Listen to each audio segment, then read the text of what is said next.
very glad to be here to present Maurice Patt, inductee to your Sports Hall of Fame. I've had many happy memories here in Altoona. I met many old friends here and a lot of my old ball players. What surprised me is some of them are retired already. It's hard for me to imagine that my own ball players would be retired. And I enjoyed my stay in Altoona very much. And among the friends that we met here when we came, the Patt family were particularly nice to us and helped us to get established here. And I played basketball at Westminster with Lou Patt, Babe's brother, and it was through Lou that I met Babe, and and all his family.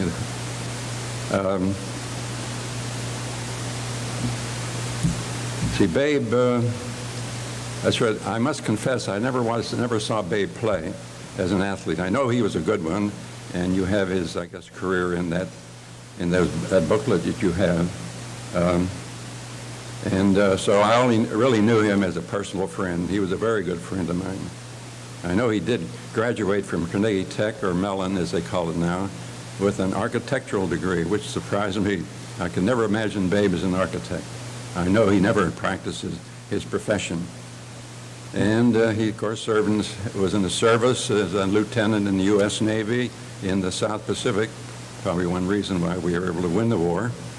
And I'll bet he was a good-looking naval officer. I would have been very glad to see him in the Navy uniform, because in his civilian clothes, he was something to see, too. He wore beautiful clothes, and I'm sure they were tailor-made because they had to be. He certainly didn't buy them off the rack, as I do. In particular, I remember him in winter wearing a light-colored camel hair coat, and boy, he was something to see. And Babe loved fast cars. Oh, one other thing I must remember.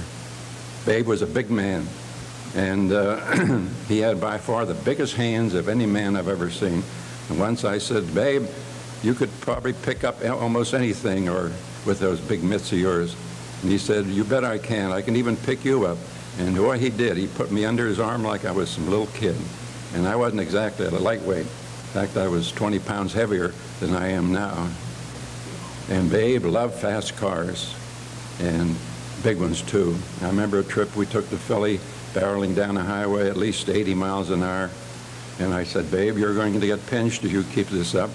And he laughed. He said, don't worry, they'll never catch me. And I know they never would. And another thing about a car, I remember trying to park over on the avenue when I went over. I always had trouble, but Babe never did, because he just parked anywhere he wanted to. And one day I was in his car, and he opened his glove compartment.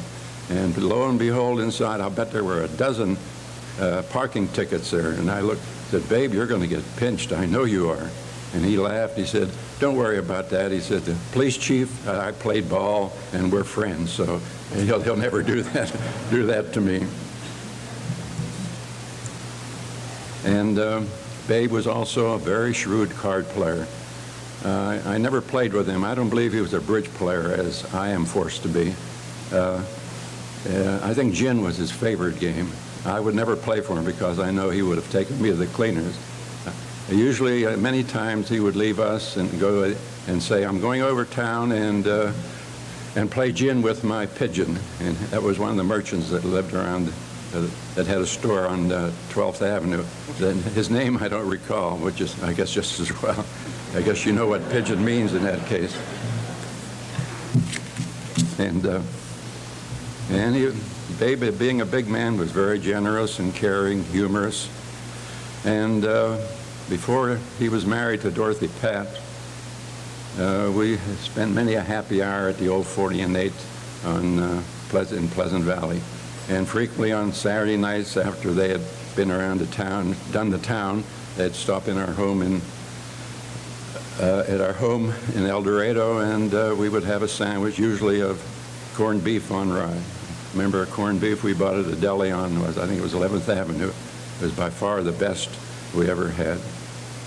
And there was one morning, my wife and I were awakened about 6 o'clock in the morning, And we went to the door, and there was Dottie and Babe, and they said, we're going to get married. Dorothy, in other words, had picked him up at the airport, and on their way home, they stopped to tell us the good news. And so we invited him in and had a toast with coffee. Let's see, while we were in Altoona, my daughter was born, and Babe's 2 children. And I vividly remember the time that he came to our home and told us, he said, what do you know? My son has been born. I have my ball player. He was also very pleased when Shelley came along shortly after. And I'm glad to say that that son of his, Paris, is with us today to receive a richly deserved award for his dad. Okay, Paris, you're on.